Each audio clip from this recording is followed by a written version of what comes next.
இன்றைய தியானம். கர்த்தர் சொல்லுகிறார், நீங்கள் நியாயத்தை கைக்கொண்டு நீதியை செய்யுங்கள். என் ரட்சிப்பு வரவும் என் நீதி வெளிப்படவும் சமீபமாய் இருக்கிறது. ஏசாயா 56:1. ஆண்டவரும் இரட்சகருமாகிய இயேசு கிறிஸ்துவின் நாமத்தினாலே இந்த காலவேளையில் இன்றைய தியான நிகழ்ச்சியின் வாயிலாக உங்கள் ஒவ்வொருவரையும் சந்திப்பதில் நான் கிறிஸ்துவுக்குள் மிக்க மகிழ்ச்சி அடைகிறேன். பிரியமானவர்களே, தேவனாகிய கர்த்தர் நம்மை சுத்திகரிக்க விரும்புகிறார். அவர் எதிர்பார்க்கிறதெல்லாம் என் பிள்ளைகள் பரிசுத்தமாய் இருக்க வேண்டும், தங்களை தாங்களே சுத்திகரித்து கொண்டிருக்க வேண்டும் என்பதை அவர் மிகவும் நம்மிடத்தில் எதிர்பார்க்கிறார். ஆகவே தான் இந்த அதிகாரம் துவங்கும் போது நாம் வாசிக்கிறோம், கர்த்தர் சொல்லுகிறார். என்ன சொல்லுகிறார்? என் பிள்ளைகளை, நீங்கள் நியாயத்தை கை கொண்டு வாழுங்கள். என் பிள்ளைகளே, நீங்கள் நீதியை செய்யுங்கள். என்னுடைய ரட்சிப்பு வரவும் என் நீதி வெளிப்படவும் சமீபமாய் இருக்கிறது. என்னுடைய ரட்சிப்பும் என்னுடைய நீதியும் வெளிப்படும் காலத்திலே நீங்கள் உங்களை சுத்திகரித்துக் கொள்ளுங்கள் என்று கர்த்தர் இந்த வார்த்தையை நம்மோடு கூட பேசுகிறார். ஏசாயா 1:16 முதல் 19 வரை உள்ள வசனத்தில் பிரியமானவர்களே, கர்த்தர் சொல்கிறார், உங்களை கழுவி சுத்திகரியுங்கள். உங்கள் கிரியைகளின் பொல்லாப்பை என் கண்களுக்கு மறைவாக அகற்றிவிட்டு தீமை செய்தலை விட்டு ஓயுங்கள். நன்மை செய்ய படியுங்கள். நியாயத்தை தேடுங்கள். ஒடுக்கப்பட்டவனை ஆதரித்து திக்கற்ற பிள்ளையின் நியாயத்தையும் விதவையின் வழக்கையும் விசாரியுங்கள். வழக்காடுவோம் வாருங்கள் என்று கர்த்தர் சொல்லுகிறார். உங்கள் பாவங்கள் சிவேரென்று இருந்தாலும் உறைந்த மழையைப் போல வெண்மையாகும். அவைகள் இரத்தாம்பர சிவப்பாய் இருந்தாலும் பஞ்சை போல் ஆகும். நீங்கள் மனம் பொருந்தி செவி கொடுத்தால் தேசத்தின் நன்மையை புசிப்பீர்கள் என்று கர்த்தர் சொல்கிறார். என்னை கேட்டுக்கொண்டிருக்கிற என் அன்பு சகோதரனே, என் அன்பு சகோதரியே, கர்த்தர் உங்களை பார்த்து இந்த நாளிலே உங்களை நீங்கள் சுத்திகரித்துக் கொள்ளுங்கள் என்று சொல்லுகிறார். உங்களுடைய கிரியைகளின் பொல்லாப்பை தயவு செய்து என் கண்களுக்கு மறைவாக அகற்றி விட்டு தீமை செய்தலை விட்டு விடுங்கள்னு சொல்லல, விட்டு ஓயுங்கள்.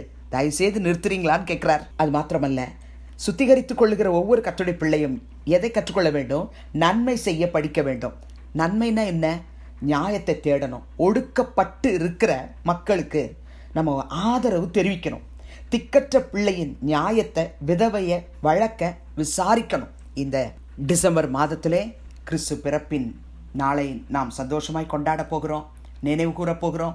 நியூ இயர் வரப்போகுது. நமக்காக நாம் செலவு பண்ணுற இந்த நாட்களில் திக்கற்ற பிள்ளைகளையும் விதவைகளையும் ஒடுக்கப்பட்டவர்களையும் கொஞ்சம் கண்ணுக்கு முன்னாடி கொண்டு வந்து நிறுத்தி அவளை ஆதரித்து அவளுக்கு செய்ய வேண்டிய நற்கிரியைகளை செய்யவும், ஊழியர்களுக்கும் மிஷினரிகளுக்கும் நம்மால் இயன்ற நற்கிரியைகளை செய்வதற்கும் நம்முடைய கரங்களை நாம் நீட்டுவோம் என்று சொன்னால் உண்மையாகவே தேசத்தினுடைய நன்மையை நாம் புசிக்க கர்த்தர் நமக்கு ஆசீர்வாதத்தை தருவார்.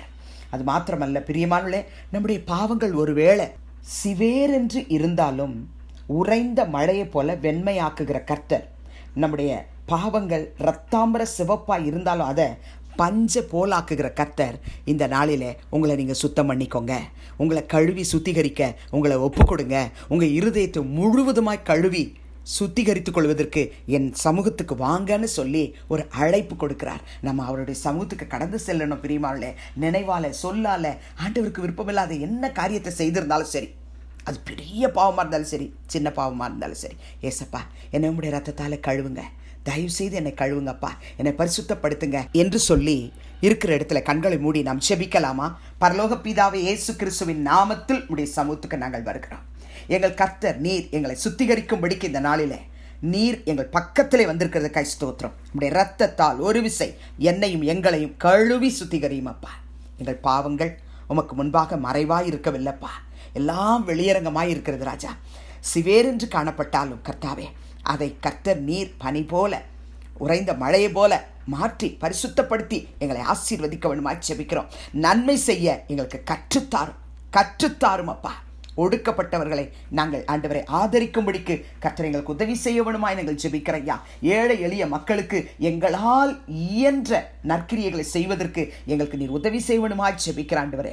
திக்கற்றவர்களையும் விதவைகளையும் நாங்கள் விசாரிக்க, அவர்களை தாங்க, அவர்களை ஆதரிக்க எங்களுக்கு வேண்டிய கிருபைகளை நீர் இப்பொழுதே பரத்திலிருந்து ஈவாய் கொடுத்து விட்டதற்காய் ஸ்தோத்திரம். அப்படி செய்யும் பொழுது என் தேவனே, எங்களுக்கு எங்கள் குடும்பத்தில் உள்ள ஒவ்வொருவருக்கும் கர்த்தர் ரட்சிப்பை நீர் கட்டளையிடப் போகிறதுக்காய் ஸ்தோத்திரம். உம்முடைய நீதி எங்களுடைய வாழ்க்கையில் வெளிப்பட போகிறதுக்காய் ஸ்தோத்திரம். துதிகன மகிமையை உமக்கு செலுத்துகிறோம், இயேசுவின் மூலம் வேண்டுகிறோம் பிதாவே, ஆமென். கிறிஸ்துவுக்குள் பிரியமானவர்களே, இந்த நாளிலே கர்த்தர் தாமே உங்களோடு கூட இருப்பாராக, உங்களை ஆசீர்வதிப்பாராக, உங்களை நடத்துவாராக.